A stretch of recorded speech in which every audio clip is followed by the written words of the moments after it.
Le collège Carrière ce lundi. Un lundi pas comme les autres pour les élèves et encadreurs de cet établissement d'enseignement public. Les portes des différentes salles de classe sont enduites d'huile de moteur. Les tableaux, les estrades aussi. Des œufs aux odeurs pestilentielles sont aussi éparpillés devant les salles de classe. Une manière pour les agresseurs d'empêcher la tenue des cours. Malgré cet acte, les cours ont démarré à 8 heures dans cet établissement. Sur 26 enseignants, 21 étaient présents avant de se voir contraints à l'arrêt suite à un incident. À 8h10, il y a une dame qui est venue attirer notre attention, soit disant qu'il y a des enfants qui sont regroupés là qui disent qu'ils vont attaquer l'école. Pourquoi? On ne sait pas. Mais le hic encore, c'est que c'est des enfants qui sont en tenue.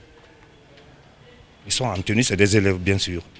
Mais est-ce qu'ils sont d'ici? Point d'interrogation, on peut le dire. Donc c'est comme ça. Ils ont commencé le jet de pierre, mais heureusement j'avais déjà sensibilisé les autres. J'ai dit même si jet de pierre il y a, que personne ne sorte de la classe. C'est ce qui a sauvé la situation. Donc on lapidait l'école, les autres n'ont pas réagi. Mais quand on a caillassé ma voiture, les enfants ont dit non, qu'ils vont sortir riposter. J'ai dit non, il faut rester comme ça, parce que sinon on risque d'avoir des blessés. Alors on a remonté l'information pour que la police vienne nous aider. La police est arrivée, mais bon, ce qui devait être fait était déjà fait.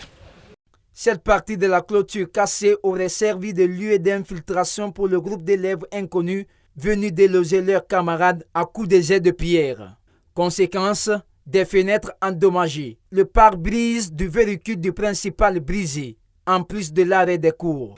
Et ce que je déplore surtout, c'est que les enfants sont arrêtés dans un quartier où il y a la population, ils voient des enfants jeter des pierres sur d'autres qui sont en classe, c'est-à-dire cloîtrés. Parce que si on les laissait sortir eux, en jetant, c'est les maisons là qu'ils vont lapider. Ça, je ne comprends pas. Ça, je n'ai pas compris, franchement. Cet élève en 10e année a souvent vécu de tels genres de violences dans son école. Impuissant face aux dégâts et devant l'inconnu, il ne peut que se résigner. Comme aujourd'hui, il y a eu des autres étrangers qui étaient venus ici pour nous empêcher d'étudier. Comme il le fait toujours aussi, je ne sais pas quels sont ces élèves. Et puis aussi, nous, on a resté en classe, on a essayé, avec le directeur qui nous a essayé de tranquilliser les élèves, on est resté en classe. On a étudié là-bas jusqu'à 10 heures et ils ont libéré les autres. Cependant aussi, il y avait eu la présence des forces de l'ordre qui étaient venues aussi pour disperser ces élèves-là, pour nous empêcher d'étudier bien sûr. Au collège Bellevue-Tuto, tout comme au lycée 1er mars de Matan, les enseignants ont presque brillé par leur absence. Auprès de l'exécutif, c'est le silence total.